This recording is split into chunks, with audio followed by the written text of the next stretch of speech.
આપણે જે ઘી ખાઈ રહ્યા છીએ એ ખરેખર ઘી જ છે ને? હવે તમને થશે કે આવું કેમ કહું છું, તો કારણ છે આ બે ઘટનાઓ જે આપને બતાવવા જઈ રહ્યા છે. ગુજરાતમાં બે અલગ અલગ જગ્યાએ થયેલી કાર્યવાહીએ આ સવાલ ઊભો કર્યો છે. સુરતના કામરેજમાં નકલી ઘી બનાવતી ફેક્ટરી ઝડપાઈ, જ્યાં પામ ઓઇલ અને વનસ્પતિ તેલમાંથી ઘી બનાવાતું હોવાની પ્રાથમિક માહિતી સામે આવી. 1-2 કિલો નહીં પણ 5000 કિલોથી વધુ શંકાસ્પદ જથ્થો જપ્ત થયો. બીજી તરફ બનાસકાંઠાના ડીસામાં ફૂડ વિભાગે 987 લીટર શંકાસ્પદ ઘી જપ્ત કર્યું. 4 પેઢીઓમાંથી સેમ્પલ લેવામાં આવ્યા અને હવે લેબોરેટરી રિપોર્ટની રાહ જોવાઈ રહી છે. પણ અહીં ચિંતા છે આપણા પરિવારના સ્વાસ્થ્યની.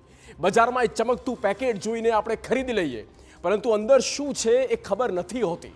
એટલે તહેવારોની ખરીદીમાં એ સમજવાની ખાસ જરૂર છે કે સસ્તું મળે એટલે શુદ્ધ હોય એવું જરૂરી નથી. કારણ કે નફો કમાવા માટે ઘીમાં ભેળસેળ કરનારાઓ સામે કડક કાર્યવાહી થવી જોઈએ. કારણ કે અહીં સવાલ છે આપણા સ્વાસ્થ્યનો.